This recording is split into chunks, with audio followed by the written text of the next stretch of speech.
Well, Sepp, congrats on a great finish there. What's it like when you go 7 birdies in a row, and at what point do you start thinking about it, or are you not thinking about it? Well, I love a turkey, so I made 3 in a row on 12, and was pretty happy about that. And then birdie 13, had 14, 15, which were pretty gettable. So I was thinking about 6 in a row. I never got to 7, but yeah, and I got kind of hot there with the irons and hit some nice shots and was able to make putts. I mean, do you just block everything out? And is Dwayne not talking to you? Or, I mean, is it like a guy throwing a no-hitter, nobody's talking to him in the dugout? No, I wouldn't go that far, no. Especially on a course like this where a lot of birdies are out there. You just got to keep your foot on the pedal. And had a good group today with Yeager and Patton, and yeah, we just had a good time out there. Yeah, I know you know those guys. Talk about playing this kind of golf course, though. This is like the only kind of course you play all year like this in a lot of ways. The hills, the valleys.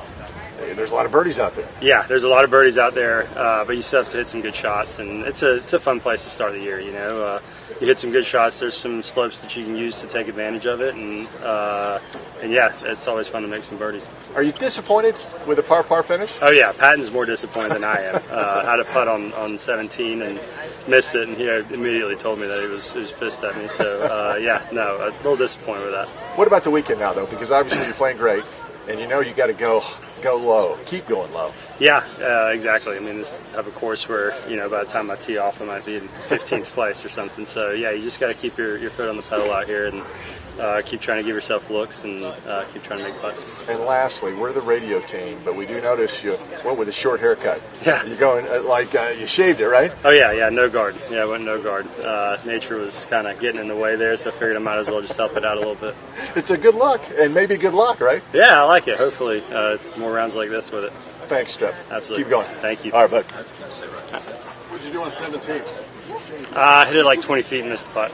That's been devastating. Terrible. It was devastating. It was a tough scene, but I'll get by. Did your boys give you grief? Or? Yeah, definitely. Patton immediately did. What did he say? Yeah, they were both pretty disappointed in my finish.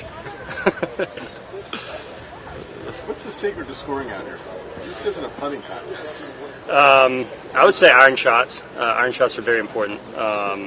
Putting is important. Obviously, you gotta make the putts when you hit a good iron shot. But I think, number one, I would say iron shots. Off the tee, it's not very demanding.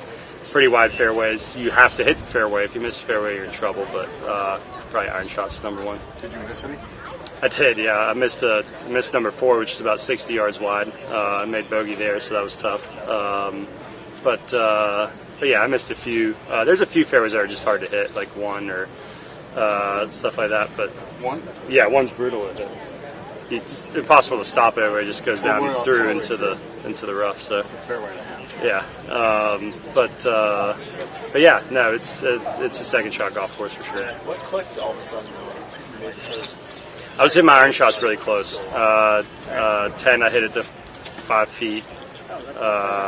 11, I hit it to 10 feet. You know, I just kept getting inside 10 feet, and can be tough with the wind out here. It wasn't as windy today, but it's also kind of hard to figure out exactly where it's coming from. So it's hard to really get it inside 10 feet, and I was able to do that for a little stretch there. What was the best of the 7?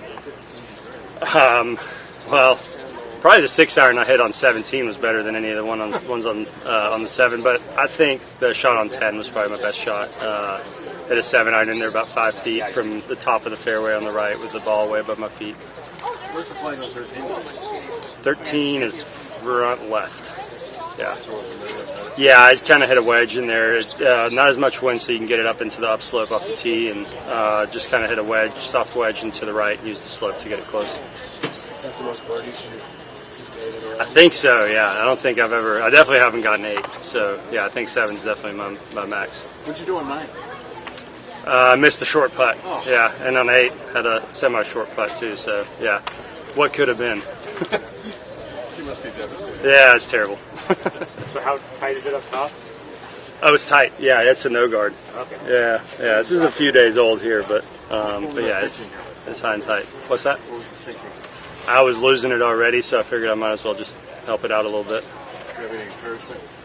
Harmon's been kind of guiding me through it. Yeah, he's been giving me some tips here and there. So yeah, he's kind of the guy I've been leaning on.